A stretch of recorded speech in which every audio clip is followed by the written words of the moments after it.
Now, we all know that dating in general can be difficult, but having BPD and being in a relationship, now that is a challenge. And don't get me wrong, I'm not saying that this is difficult for everyone who has BPD. Remember that BPD is on a spectrum. But I think that we can all agree that some of the symptoms of things like impulsivity, fear of abandonment, intense anger can make dating that much more tricky. So the question then becomes, how do we manage a healthy relationship while also having BPD? If that sounds interesting to you, be sure to stick around.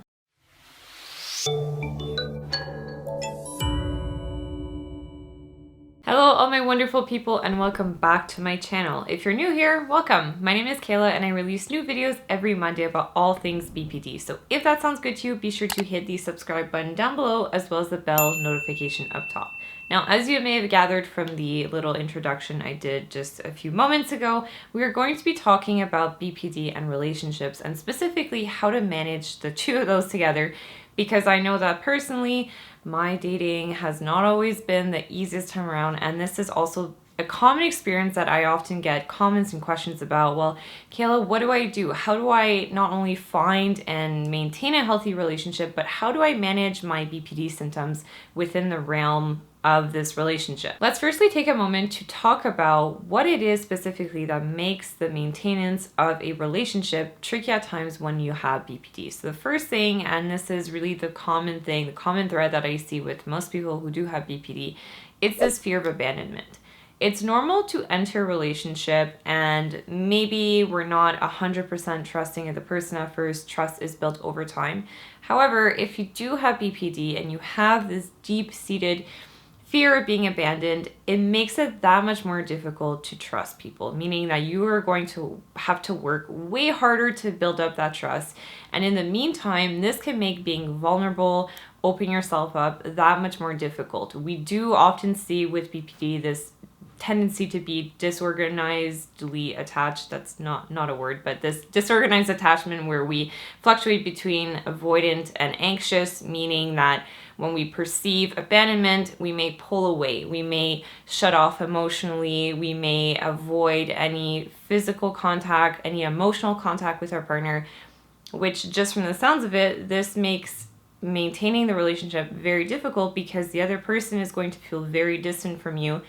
Those are not good conditions to build something that's sustainable. So something else that can make relationships at times difficult is this volatile mood paired with this hypersensitivity. With folks with BPD, we do see this tendency to be hyper aware and hypersensitive to other people's emotions, and at times being hyper aware to the point where we're making inferences on emotions.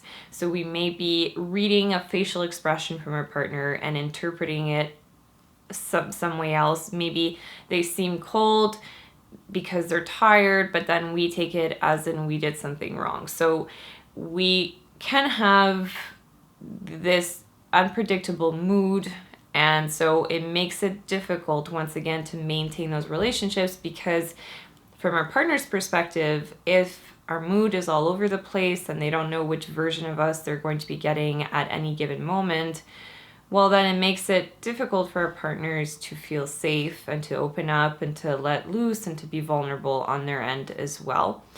Paired with this volatile mood, we do have this black and white thinking where we may idealize our partner one moment and then the next moment we devalue them. So it's alternating between I love you and you're the best to I hate you and you're the worst person, which once again makes for a very scattered and shattered perception of both of the partners in the relationship, which is not conducive to something that is the healthiest. So now the $1 million question is, how do we manage our relationships while also having BPD? The first thing I will recommend, and this is something that I tell everyone and at any time for most of the questions that they ask me, is to go to therapy.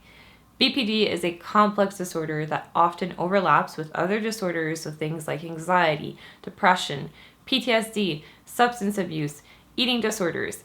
This is a lot to take on by yourself. And no matter how strong you think that you are and how resilient and how much self-awareness you may have, that's awesome. That will take you a long way. And simultaneously, a therapist or someone who's objective and neutral can provide you with great insight into your blind spots They can provide you with insights and then additionally provide you with tools on what to do with those things.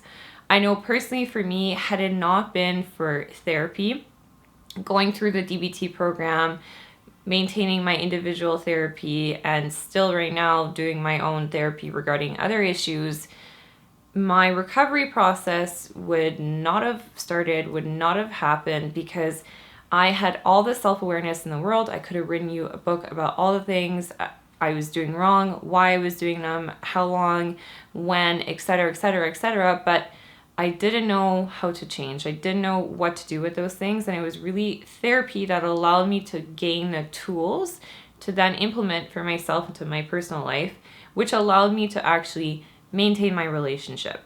And so had it not been for therapy, I really do not believe that my partner and I would still be together to this day. And so it has changed my life.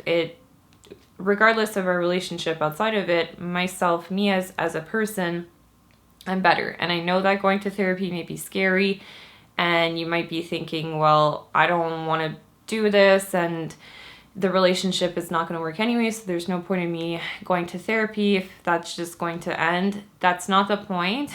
The point is that you're going to have these issues with whoever you're dating in whatever relationship. It's going to look different, but if fundamentally you have this fear of abandonment, you have mood swings, you are impulsive, that's not going away by itself. You need to put in the work. You need to consult with someone, even if that's a coach or someone that's objective. It doesn't need to be a psychologist or a therapist per se, but someone who knows about BPD and who has tools that they can give you so that you can start the recovery process. Okay, that was a bit of a ramble about therapy, but you get the gist of it. I love therapy. I think it's awesome. It's a game changer. Second thing I will recommend to maintain and manage relationship would be to practice nonviolent and effective communication. So the premise with nonviolent communication, if this is something that you're interested in knowing more about, I can also make a video, so let me know in the comments down below. But essentially is that we want to recognize the need that we're trying to express, and then we want to express a specific request.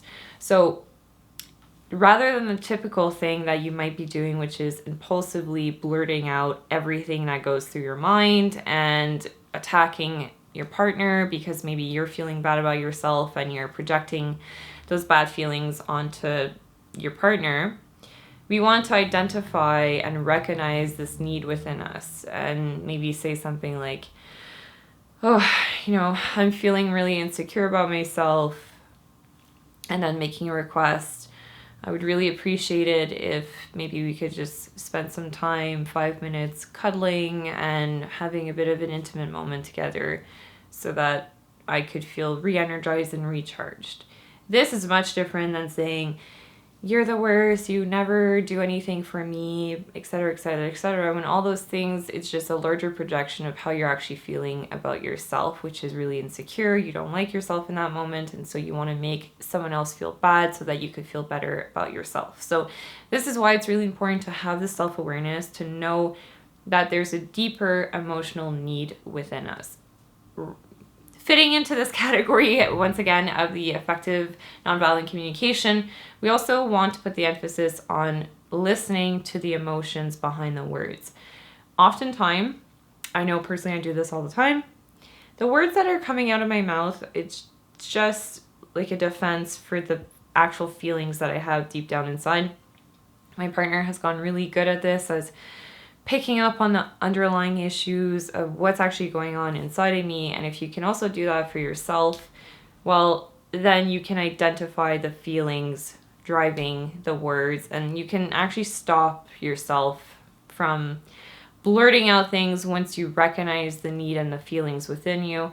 We want to use a lot of validation on both ends, by the way. For if you're a partner of someone who has BPD and you're listening to this right now, validation is key, meaning we want to validate the emotions behind whatever is being said. So if someone is expressing something, you can validate the fact that this makes sense given the fact that they experienced something similar in their past. It doesn't mean that you're okay with what they're saying now and the actions that they're taking, but given their circumstances, then it makes sense. So practicing validation on both ends for ourselves and partners to those who have BPD. The next important thing would be to have our own lives. I know that in relationships, especially if you're someone who has a really deep fear of being abandoned, it's easy to morph yourself, and then paired also with the fact that you don't really know who you are, it's easy to mold yourself to the person that you're with. And so you become this person that you think that they want you to be,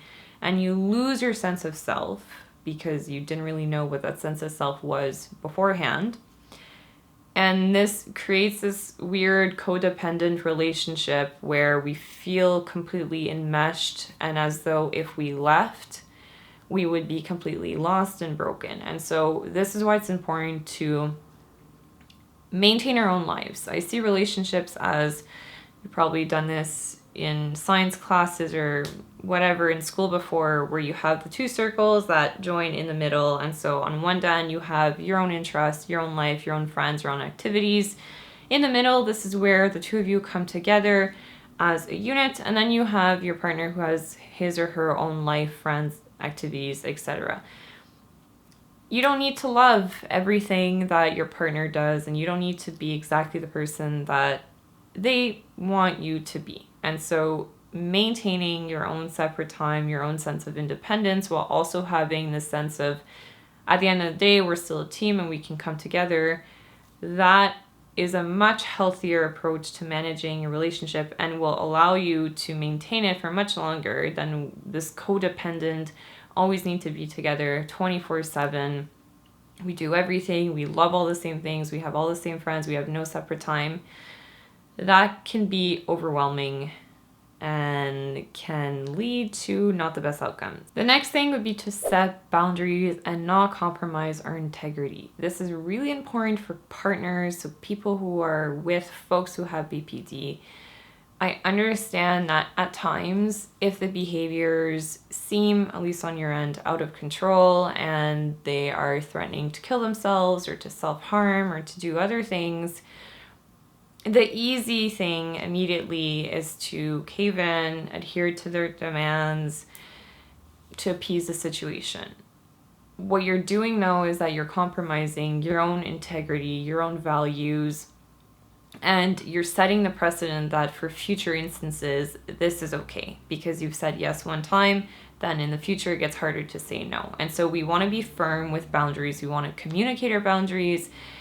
Boundaries is actually a way to show that we love someone, that we care about them, and to show ourselves that we respect ourselves as well. And so setting boundaries, so partners to folks who have BPD, but also vice versa. So if you're someone who has BPD and you're not okay with, I don't know, them raising their voice at you or doing whatever it may be firm on that. You're allowed to make requests. You're allowed to have self-respect. You're allowed to have boundaries. You're not a bad person for doing those things. You're actually a better person because you're showing up for yourself, and in turn, you're showing up for the relationship as a whole. The last thing, and this is for partners specifically, we want to avoid blaming, shaming, or putting our partners into this BPD box.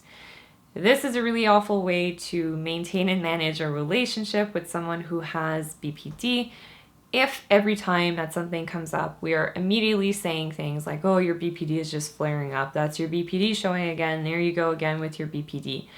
BPD, BPD, BPD, we get put in this box. And so we start to believe, well, okay, this is just out of my control. I can't change. I can't do anything about it. I'm never going to get better. And so for partners, we really want to avoid stigmatizing the disorder and the symptoms that come up. We can find more effective ways of communicating. It's not to say that we don't talk about them. Absolutely not. We need to address things that are coming up.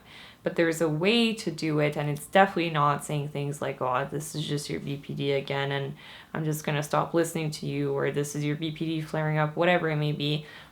We do not want to demonize people who have this disorder. It's super stigmatized already, and in a relationship, it's supposed to be a safe, trusting, loving space, not a place that triggers us and is really stigmatizing. So those were just a few tips and tricks on how to maintain and manage a relationship while also having BPD. those were my personal tips, but I'm also curious to know what has worked for you. So leave me a comment down below. I always read and respond to all of them. They're not only really useful to me, but also to everyone else in this awesome community. On that note, have an amazing rest of your week, and I will see you next time for another episode of On the Line.